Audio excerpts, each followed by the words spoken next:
Chris Brab is local here to Yamhill County, and I appreciate him. He digs deep, does a lot of research and investigating, and he wants to come on and talk about COVID-19 and what he feels is the agenda behind that.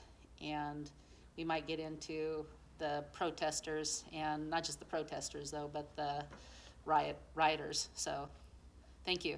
Yeah, pleasure to be here. Thanks for having me. It's really great to talk to you. I really appreciate how you actually have the time to do a lot more research than I can. And so you come up with stuff that I really appreciate, because it's very, very important. And that is the underlying agenda that is, going on in this world and in the United States to bring our country down. So, I agree with that, and I really do think that's exactly what it is. It's when we really boil it all down, there's an agenda to dismantle the prosperity and the family unit that is the United States of America, and turn us into a third world country. Ultimately, that's the plan. And I'm not going to get into all those details today, but that's where this is heading if we allow it to. We are a government of, by, and for the people. And so what I'm really hoping with my own life and with the influence that I get to have on this planet while I'm still here is to really try and convince people to appreciate the magnitude, the power that they have by just being a person, being an individual in this country, because that is what we're founded on. That is why we exist the way that we do. That's right, being an individual instead of a communist commune, where everybody has to be lock and step. Yes, exactly. That's funny that you bring up lockstep, because that's part of what I'm going to talk about today. But interesting. George Soros has torn nations down by bringing division and civil war. Do you have any information on that? Absolutely. Well, so George Soros started his illustrious career when he was a teenager during Nazi Germany, during World War II.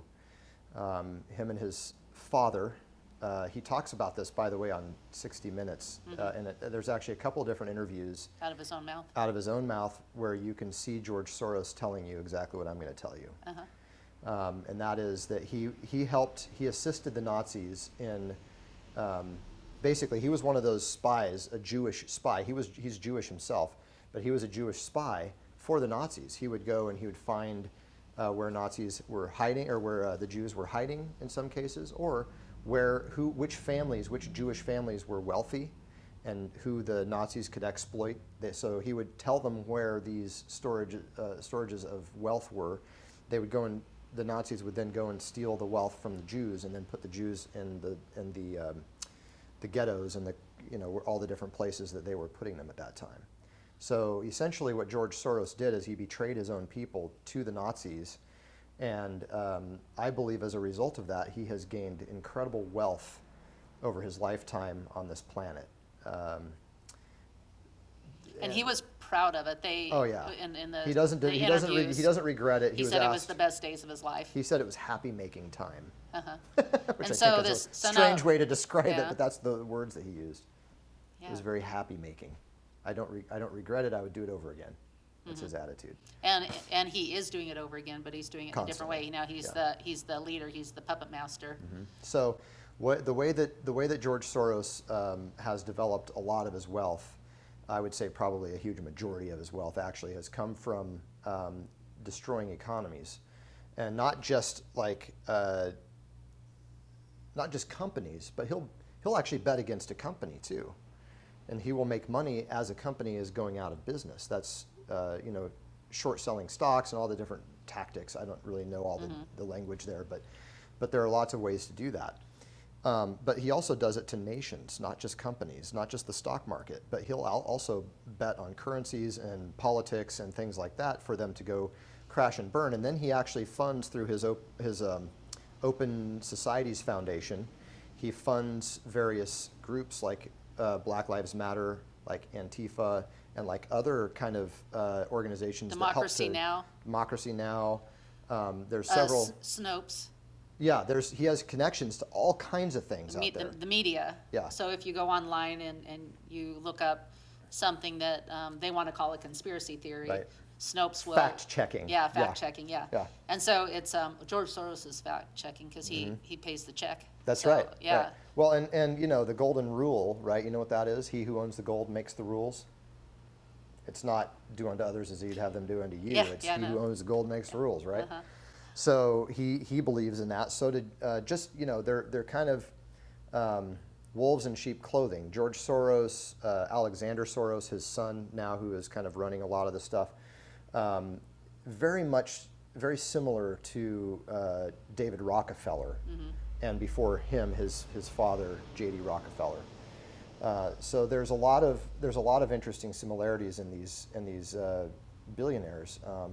They see investments as being atypical or amoral. They don't see it as good or bad. They just see it as an investment. And so in George Soros's mind, he's betting on things to fail, and then he's helping them fail so that he can get rich. In his mind, he's just doing something that just to make money because he's good at it, right? So to him, it's amoral. To me, it's very moral. And that's, I think, the distinction between a lot of people and these people. A lot of people don't realize that George Soros is an evil guy. They think he's just an old guy, you know, an old rich guy. Well, how did he get that way? Let's look at that. Follow the money. It's always an interesting story. Yeah. Now, I don't know if this is where you're going with this at all, but Kate Brown, when Trump got elected, Kate Brown seemed to be, for just a little tiny bit, willing to work with Trump until she had a meeting with George Soros, and then all of a sudden, she's against ICE. She's against just anything. And it was I know George Soros set the agenda for her. Do you know anything about that? Well, I don't know about the Soros connection with Kate Brown, except in more of a general sense that's how they operate. They get to individual policymakers, they get to powerful leaders in both houses of Congress at the state level as well as the federal level. They have blackmail on people. They have all kinds of ways to have influence. But I also know Kate Brown is very involved with Mike Bloomberg. So another person kind of cut from the same cloth as George Soros, if you will. You know, another billionaire who's always meddling in the affairs of of the people. Of other people, yeah. Yeah. So I hadn't heard that about Kate Brown and George Soros, but it wouldn't surprise me a bit. It follows the pattern, so, you know. Yeah, yeah. Well, I was pleasantly surprised that she seemed to be willing to work with Trump for just a minute moment, and then that made me like, well, maybe she has some integrity. And, Yeah, well. And then I've heard she met with George Soros. And all that went away. All that went away, yeah. Yeah. So any common sense that she might have had that she Right. might have used, now she's a puppet of George Soros as far as I'm concerned. Sure. Another old guy that I would place in the same category, and I think it all ties in perfectly, is Henry Kissinger. Right. Henry Kissinger, David Rockefeller, George Soros, Mike Bloomberg, the Koch brothers. There's these players who are really power brokers, is what they end up being in life. You know, banksters is what I call them. But if we didn't have them, we wouldn't have a lot of the stuff that we see going on right now with COVID-19 and the policies that are being set forth by our governor, Kate Brown. Directly connected, I would say. There's your connection right there. You, again, follow the money. Find out why she's setting these policies the way that she's doing it. And then, you know, a lot of the stuff that I'm talking about here unfolds very, very cleanly before your eyes. It's very interesting to go down this trail. I feel like I've had this calling where God's given me the ability to connect dots in a really powerful way. I don't necessarily enjoy it all the time, that's for sure, because the things that I get to see, the things that I get to understand are excruciating, and I lose sleep over them, and I have anxiety sometimes because of the things that I know. Yeah. And so much darkness and evil in the world. it's amazing. Yet there's so much good. There and, is, and then yeah. there's so many good people that are blindly following Yeah, these characters. yeah, People who they want justice done. They want good things. They don't want a racist man being murdered. right. You know, well, you know what? We can all unite behind that. You know, there's a very small percentage of the population that can't unite behind these things. Exactly. Yet people are following the propaganda that the George Soroses are they're trying to spew out there to create division. Well, and George Soros definitely has, he pushes the race card a lot. He pushes the race war, if you will, through Black Lives Matter as one of the key components of his ability to do that. Isn't his history about creating civil wars in Absolutely. in other And countries the, and bringing the countries Ukraine down? is a really great example of that. In modern history, seeing what happened in the Ukraine is almost identical to seeing what's going on in the United States at this moment. If you understand the players and the rules of their game, then you can see it happening over and over and over again throughout history. And every single time you can see where they're involved, how they are involved through the State Department and various other organizations that are charitable organizations and things like that. So Yeah, using charity, Yeah. quote unquote, organizations to tax shelters for their vast wealth, essentially, is how that boils down. Yeah. Bill Gates, the Gates Foundation is exactly the same, Oh boy. only maybe bigger. You know, more, well, not bigger. I mean, Soros and Gates are both very wealthy, so I don't know. It's an absurd amount of money that's being put into the fight against humanity in the United States and the Western world. It's a vast sum of money. So you mentioned Ukraine. I haven't been to Ukraine lately. I haven't either. Where's that at? Where's that at? What's That is happening in Ukraine that right now? Ukraine is a very unstable. It used to be one of the states in the Soviet Union. It borders Russia. Yeah. Crimea, which is part of or connected to the Ukraine. Again, my geography may not be totally right on here, spot on, but basically it is its own independent country now, or has been. Ukraine is also heavily involved. That whole thing is also what Joe Biden and his son are in trouble for because of the corruption that was going on. Well, there. I hope they're in trouble. well, Instead, they he's the should vice be in trouble for it. presidential, or he's the candidate. Right. So You want to remind people, since apparently some people have forgotten. yeah. So what they accused President Trump of in terms of meddling or in terms of collusion and corruption with the Ukrainian president is actually what Joe Biden was doing. Yeah. And bragging about. I mean, you can go online and you can watch Joe Biden in a Council on Foreign Relations meeting, sitting up there like he's big stuff, bragging about how he basically blackmailed the president of the Ukraine at that time to fire the attorney general who was investigating the company, Burisma, that his son was involved with, that Joe Biden's son was involved with, and making $80,000 a month or whatever it was. Yeah. And so it's a natural gas company. Power companies are extremely lucrative and can easily be corrupted by the likes of Joe Biden, who at that time was the vice president of the United States. And he took that swagger into those meetings and basically said, you got a problem with it? Go ahead and call Barack. He's got my back. So this goes all the way to the top. I mean, none of this, and so George Soros and Barack Obama are bosom buddies. George Soros is one of the largest donors to the Democrat Party, if not the largest. And so, you know, you kind of see a pattern of abuses. You see a pattern of things going on in these other countries. So the Ukraine was destabilized through political influence and intrigue and financial meddling by people like George Soros. He is the number one instigator there, and he bet on that economy going down. And helped it go down. And then he helped it go down through his Open Societies Foundation. He has organizations like Antifa all over the world. Antifa actually is a global organization as well. It wasn't called Antifa, I don't think, in the Ukraine, but it's the same thing. It's like they go and they start up. They have provocateurs, if you will, agent provocateurs who go in and start these riots and get everybody going, and get everybody fighting, and people get killed, and there's all this wild stuff that goes on, and then now all of a sudden the Ukraine is completely destabilized. There's fighting in their parliament, and literally fisticuffs in their chamber of law, their legislative chambers, and it all went straight down. It went to hell in a handbasket, so to speak. Yeah.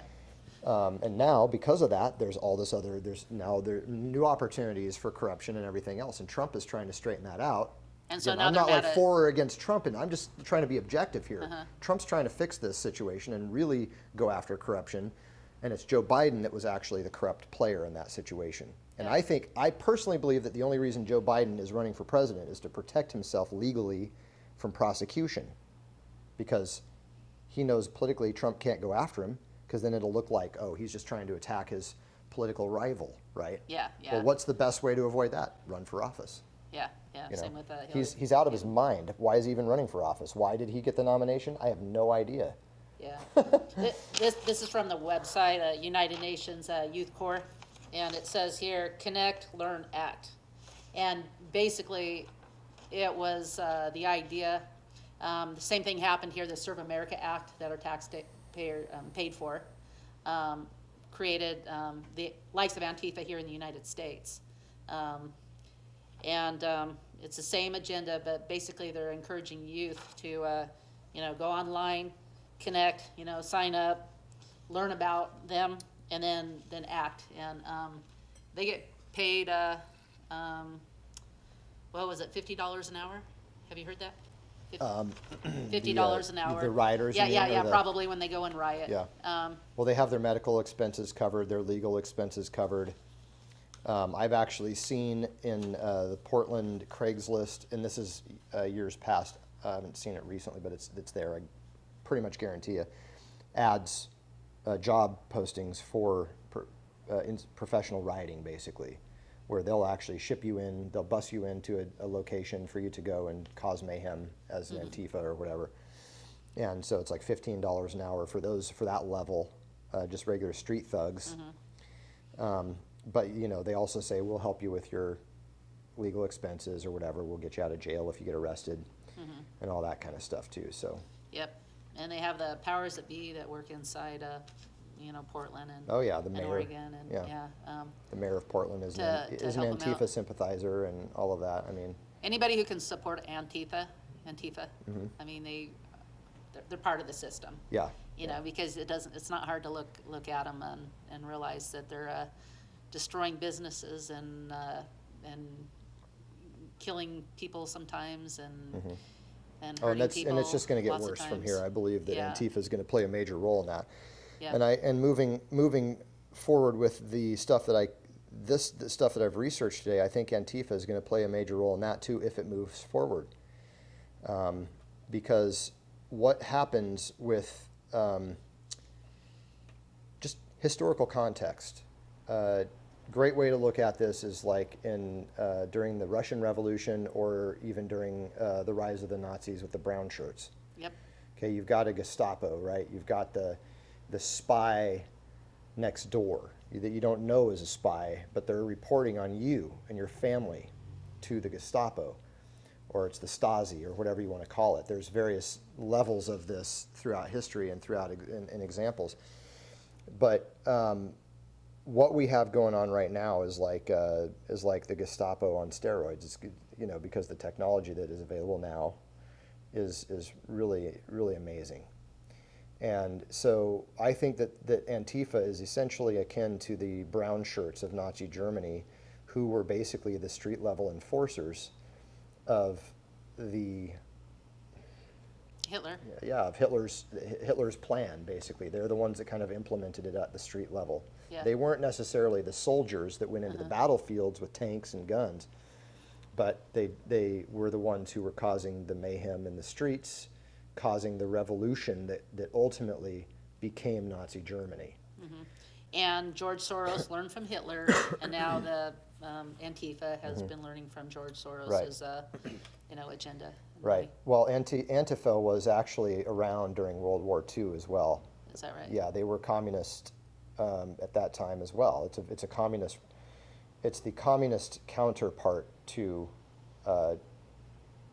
fascism, which is ironic because they actually act more fascist than anything else that I've seen. Yeah. So I'll get into what the connection I think Antifa has with all of this, but I think it's a critical component. What ends up happening with these people throughout history is that initially what they are is just a ragtag kind of loosely organized group. Well, they become more and more organized mysteriously. Thank you, George Soros. And well supplied. Okay, they start carrying bigger weapons every time they have a new event or every time they're trying to step up. They're always trying to escalate the situation. So now we have Antifa carrying AK-47 rifles in the streets, you know. So when does that kick off? When do they start using those rifles? That's what I want to know.